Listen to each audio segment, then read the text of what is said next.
तो आज हम बात करेंगे मोनोहाइब्रिड क्रॉस के अंदर एग्जांपल ऑफ मोनोहाइब्रिड क्रॉसेस के अंदर। ठीक है। मोनोहाइब्रिड क्रॉसेस में जो अपन एग्जांपल यूज करते हैं उसके टॉल एंड ड्वार्फ वाला यूज करते हैं, और उस जो एग्जांपल है उसका क्या रीजन है, किस कारण से वो करेक्टर्स दिखाता है, वो जीन के फंक्शंस की अपन इस पे बात करेंगे। कुछ जो एग्जांपल्स हैं जो ह्यूमन बींग्स के अंदर जीन के कारण से जो करेक्टर्स दिखाई देते हैं, सिंगल जीन करेक्टर्स जो होते हैं, उन पे अपन एग्जांपल की बात करेंगे।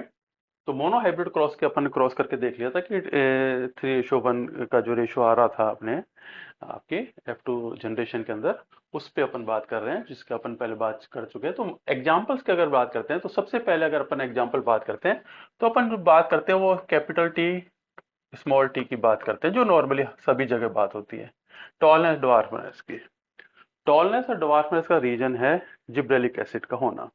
जिब्रेलिक एसिड जितना क्वांटिटी में सिक्रीशन होगा, हार्मोन्स का जितना सिक्रीशन होगा, उतना टॉलनेस इंक्रीज होती है। तो एक तो ये तो नॉर्मल सा अपना होता है। उसके साथ एक एग्जांपल और आता है, सीड के अंदर राउंडनेस और रिंकल सीड का फॉर्मेशन हो रहा पी के अंदर। अब राउंड सीड का फॉर्मेशन का क्या कारण है, उसके लिए अपन बात करते हैं। तो उसके अंदर जो एंजाइम होते हैं, ये फिक्स जो एग्जांपल्स हैं उन्हीं पे अपन बात कर रहे हैं। कुछ अलग से नहीं करने की कोशिश कर रहे, ठीक है ना। जो एग्जांपल ज्यादा पॉपुलर हैं, जो क्वेश्चन आते रहते हैं, उन्हीं पे बात करेंगे अपन। एग्जांपल तो कई देखेंगे लेकिन उस पे अपन अभी बात कर लेंगे।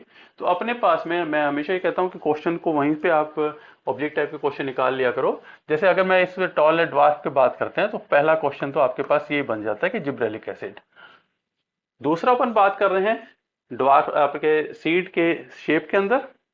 शेप के अंदर आपके शेप जो है वो राउंड सीड जो है, और आपके रिंकल सीड जो है, ये दो टाइप के सीड जो बनते हैं आपके, इनका क्या कारण है कि वो किस टाइप से बने।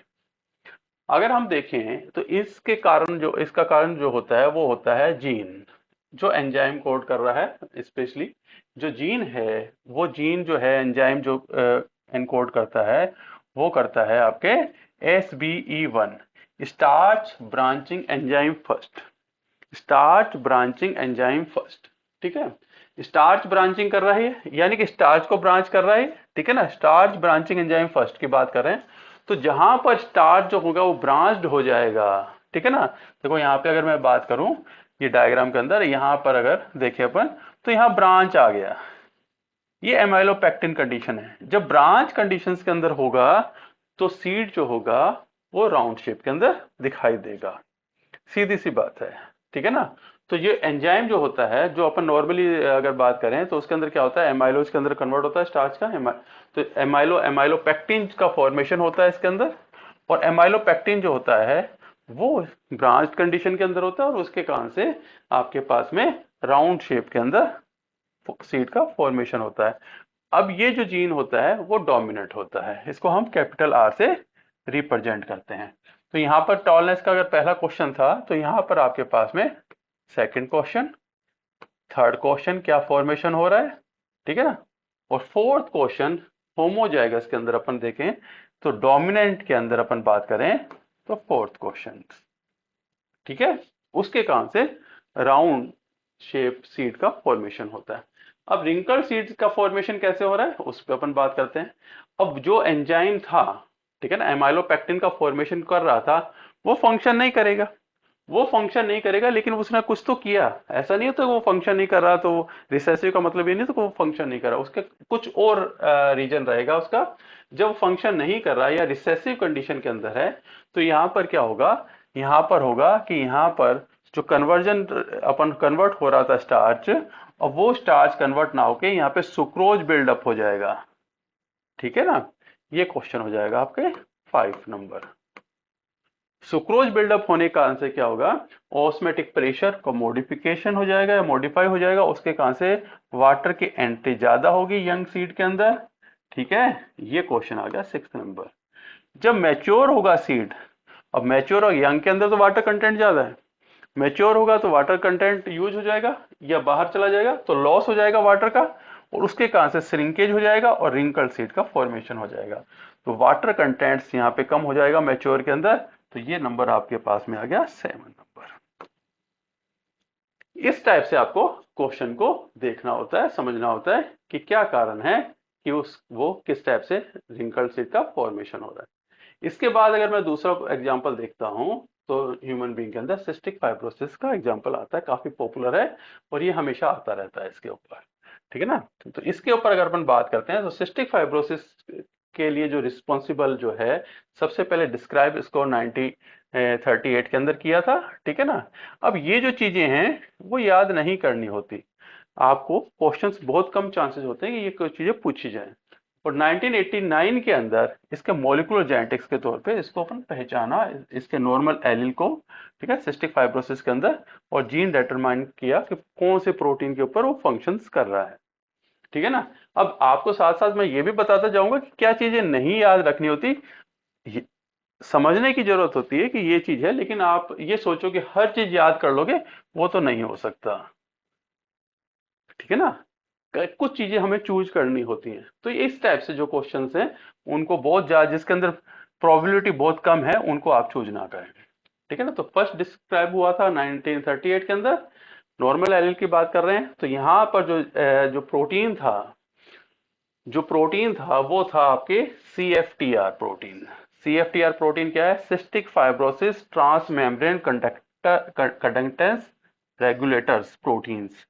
ये है cystic fibrosis transmembrane conductance regulator protein. ये जो पूरी प्रोटीन है ये आपको याद रखनी है, CFTR। CFTR याद रखनी है तो आपके पास 7 के बाद में 8 नंबर क्वेश्चन आ गया यहाँ पे, ठीक है ना। ये प्रोटीन रिस्पॉन्सिबल होती है सिस्टिक फाइब्रोसिस।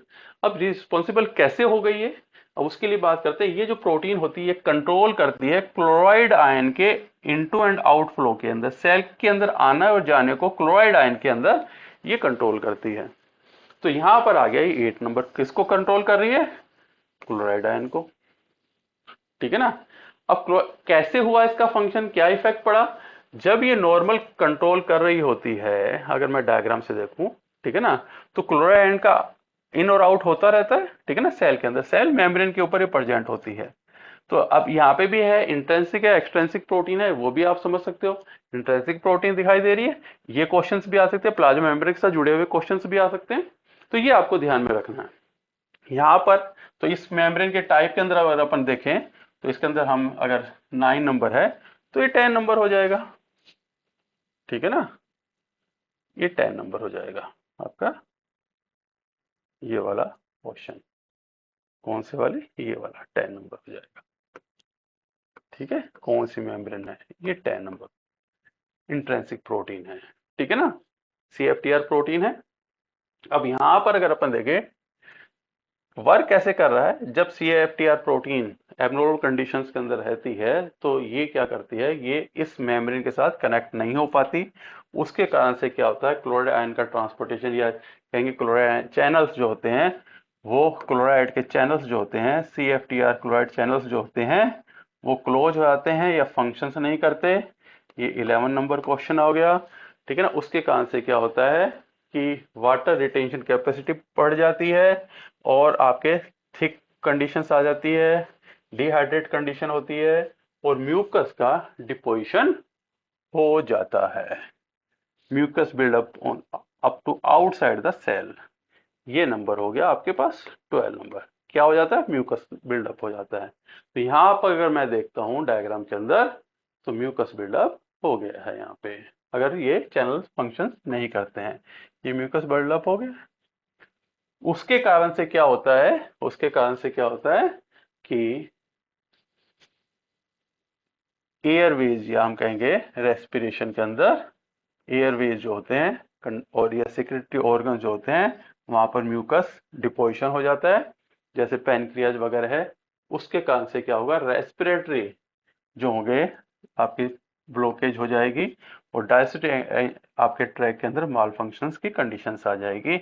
ये इसके सिस्टिक फाइब्रोसिस के कारण से होता है, तो रेस्पिरेटरी सिस्टम के अंदर फंक्शंस करता है, ये आपको ध्यान में रखना। इसी टाइप से अगर मैं और एग्जांपल देखता हूं, ये आपके ये पूरा चार्ट जो है autosomal recessive, autosomal recessive, autosomal dominant, autosomes के ऊपर हैं ये, ठीक है ना, जो 22 अपने क्रोमोसोम्स होते हैं उसके ऊपर है। अब उसके ऊपर रिसेसिव है, रिसेसिव के अंदर सिस्टिक फाइब्रोसिस की मैंने बात कर ही ली है, तो ये काफी इंपॉर्टेंट है, इस पे आप ध्यान रखोगे। तो आप देखें, अगर आपके पास 11 आ गया था तो ये 12 आ गया है।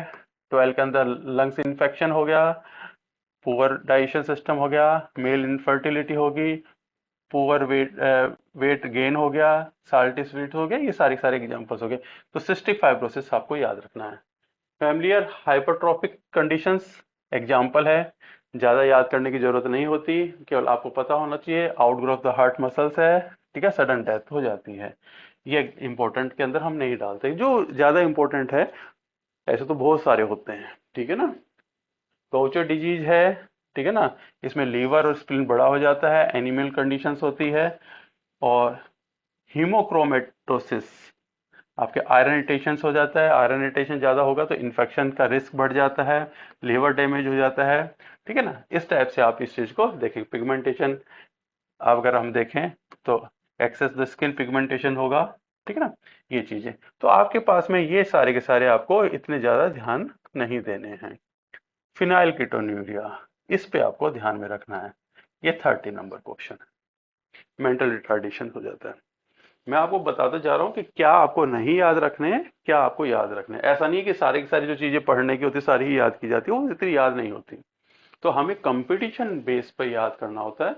नॉलेज के लिए तो आपको सारी चीजें पढ़नी है, ठीक है ना, लेकिन कंपटीशन के अंदर आपको चूज करना होता है। स्मार्ट आपकी एजुकेशन होनी चाहिए कि किस टाइप से आप उसको करते हैं। तो मेंटल रिटार्डेशंस ये आ गया आपके पास। सिकल सेल डिजीज है, ये भी काफी इंपॉर्टेंट है, 14 नंबर है। जॉइंट पेन है, स्प्लीन डैमेज हो गया, हाई रिस्क इन्फेक्शन हो गया, टिसाइज डिजीज, ओके, इतनी ज्यादा नहीं है। तो आपके पास तीन इनमें से हम चूज करें तो तीन पे ज्यादा ध्यान रखेंगे आप। ये सब रिसेसिव है। अब रिसेसिव और डोमिनेंट को कैसे यूज करते हैं, परसेंटेज कैसे निकालते हैं, वो अपन अभी बात कर लेंगे। डोमिनेंट के अंदर अपन देखते हैं तो कोंड्रोप्लेशिया जो है, ओके, इंपॉर्टेंट है, लेकिन आपको इतना ज्यादा नहीं कर। ड्वार्फिज्म मतलब शॉर्ट लिम्स वगैरह होगी, family hypercholesterolemia, okay, high serum मतलब कोलेस्ट्रॉल हो गया। हचिंसन डिजीज, ये काफी इंपॉर्टेंट होती है, ठीक है। प्रोग्रेस द अनकंट्रोल्ड मूवमेंट की अगर अपन बात करते हैं, ये आपको लैक्टो इंटॉलरेंस, ये काफी इंपॉर्टेंट होता है। तो 15 और ये 16, ठीक है ना। और एक माल सिंड्रोम हो गया, और ये पॉलीडेक्टाइल, ये 17, ठीक है ना।